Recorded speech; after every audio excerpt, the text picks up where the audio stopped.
Hello दोस्तों, आपका GK ट्रिकर में स्वागत है। आज हम आपको बोर्ड दी के 10 क्वेश्चन लेके आए हैं जो कि जीव जगत तथा जीव जगत वर्गीकरण से हैं। चलो तो आज हमारा फर्स्ट क्वेश्चन है, मैथेनोजन के संदर्भ में विषम को सुनिए। हमारे को मैथोजन जो कि बैक्टीरिया है उसके बारे में विषम को सुनना है। तो हमारा फर्स्ट ऑप्शन है, जुगाली करने वाले की आंत में पाया जाता है। और हमारा सेकेंड ऑप्शन है, मेथेन उत्पादन करने के लिए जिम्मेदार होता है। और थर्ड ऑप्शन है हमारा, विषम परिस्थितियों वाले आवास में रहता है। और फोर्थ ऑप्शन है हमारा, कोशिका भित्ति की संरचना अन्य जीवाणुओं के समान होती है। तो हमारा जो मेथेनोजन के बारे में फर्स्ट ऑप्शन है, जुगाली करने वालों की आंत में पाया जाता है, तो ये हमारा सही है। और जो हमारा सेकेंड है, मेथेन उत्पादन करने के लिए जिम्मेदार होता है, ये भी सही है। और थर्ड ऑप्शन है, विषम परिस्थितियों वाले आवास में रहता है। हाँ, ये विषम परिस्थितियों वाले आवास में रहता है जो कि आर्की बैक्टीरिया है। और फोर्थ ऑप्शन है, कोशिका भित्ति की संरचना अन्य जीवाणुओं के समान होती है। नहीं, समान नहीं, भिन्न होती है। जो कोशिका भित्ति की संरचना होती है भिन्न होती है, इसीलिए ही ये विषम परिस्थितियों वाले आवास में पाए जाते हैं। तो इसका हमारा आंसर जो होगा, हमारे को विषम को सुनना था, ये तीनों सही है, तो इसका आंसर जो होगा फोर्थ होगा। सेकंड नंबर क्वेश्चन है, निम्नलिखित में से किस एक को छोड़कर सभी विषम कोषी बैक्टीरिया के कार्य हैं। तो फर्स्ट हमारा है, दूध से दही बनाना।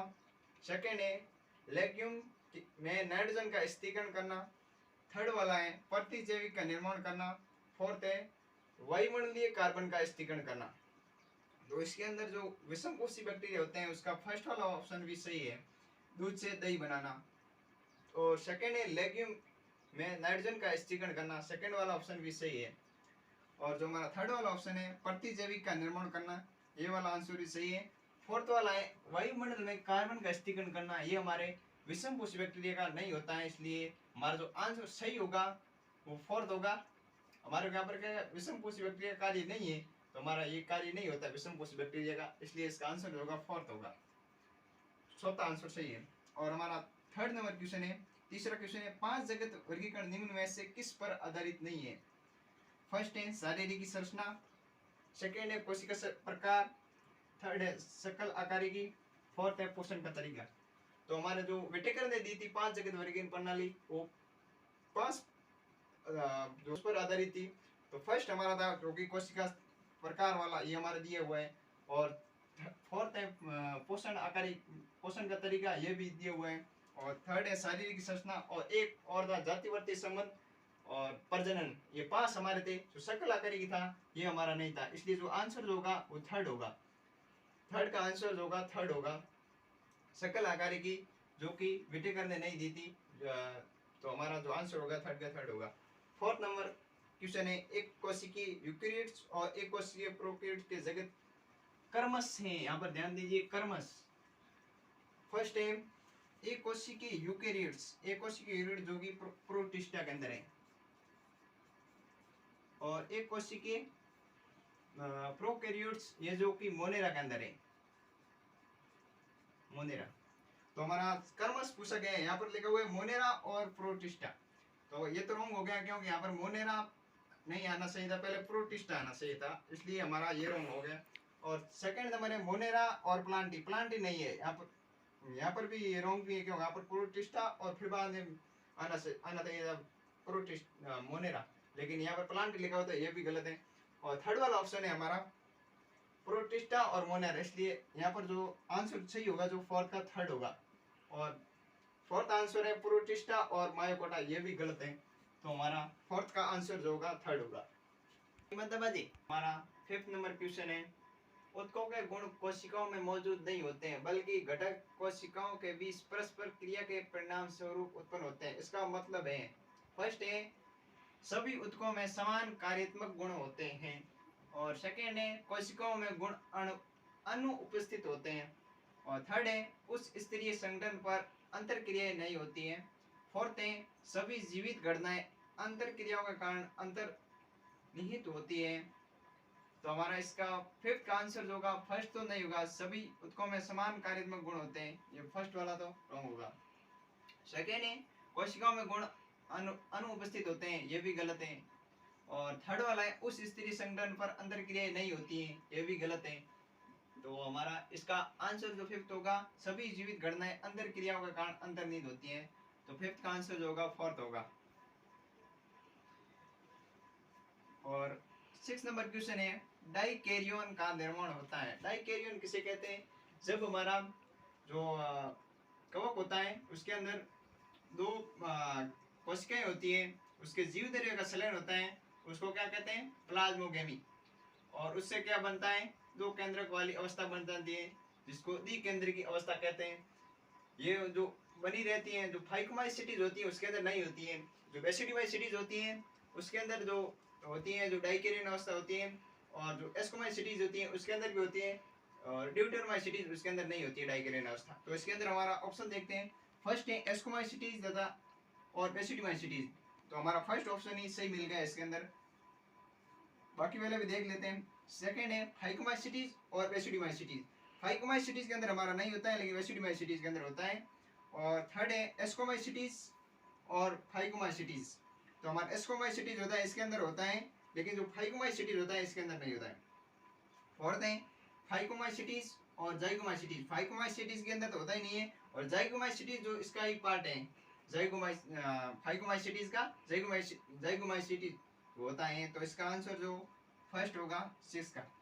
और 7 नंबर क्वेश्चन है, नाइट्राइफाइंग बैक्टीरिया होते हैं। फर्स्ट ऑप्शन है मुक्त नाइट्रोजन को नाइट्रोजन यौगिक में परिवर्तन करते हैं। सेकेंड है प्रोटीन को अमोनिया में परिवर्तन करते हैं। थर्ड है नाइट्रेट को मुक्त नाइट्रोजन में अपचयित करते हैं। फोर्थ है अमोनिया को नाइट्रेट में ऑक्सीकृत करते हैं। तो जो नाइट्रीफाइंग बैक्टीरिया होते हैं जो अमोनिया को नाइट्रेट में ऑक्सीकृत करते हैं, तो इसका जो हमारा आंसर जो होगा 7 का फोर्थ आंसर सही है। और को नाइट्रोजन यौगिक में परिवर्तित करते हैं, ये वाला रॉन्ग है। और सेकंड है प्रोटीन को अमोनिया में परिवर्तित करते हैं, ये वाला भी रॉन्ग है। और थर्ड वाला है नाइट्रेट को मुक्त नाइट्रोजन में अपचयित करते हैं, ये वाला भी रॉन्ग है।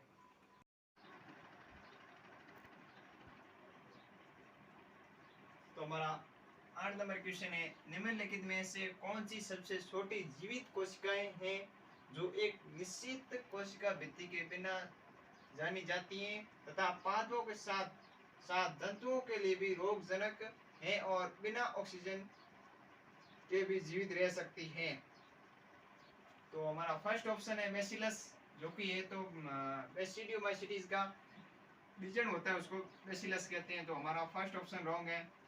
सेकेंड है माइक्रोप्लाज्मा, ये वाला ऑप्शन सही है, जो कि सबसे छोटी जीवित कोशिकाएं पादपों और जंतु दोनों को रोग उत्पन्न करती हैं, ऑक्सीजन के बिना भी जीवित रह सकती हैं। तो हमारा जो 8 नंबर का आंसर होगा सेकेंड होगा।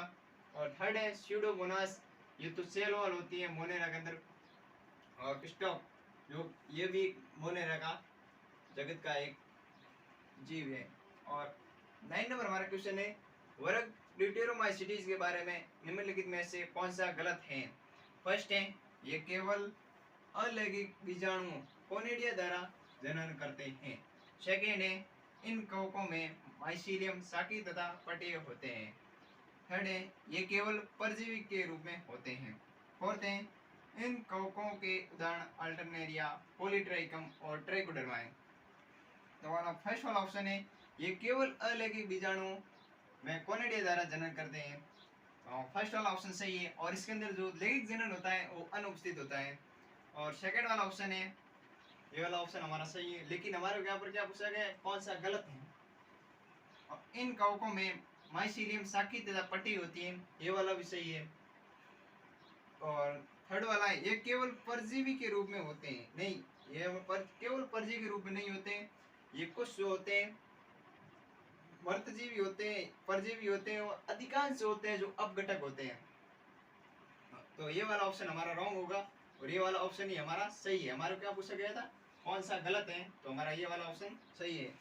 9 का आंसर थर्ड होगा। फोर्थ है इन कवकों के उदाहरण अल्टरनेरिया, पॉलीट्राइकम और ट्राइकोडर्मा, ये वाला ऑप्शन सही है। ट्राइकोडर्मा जिसकी वजह से हमारे कवक जो हमारे को दाद वगैरह होती है, जिसकी वजह से ट्राइकोडर्मा की वजह से होती है। और हमारा 10 नंबर क्वेश्चन है महासागरों के मुख्य उत्पादक हैं। फर्स्ट है कोशिका भित्ति में सिलिका का जमाव वाले होते हैं। सेकेंड है सौर जल स्रोत में अनुपस्थित रहते हैं। थर्ड है काय की प्रवस्था।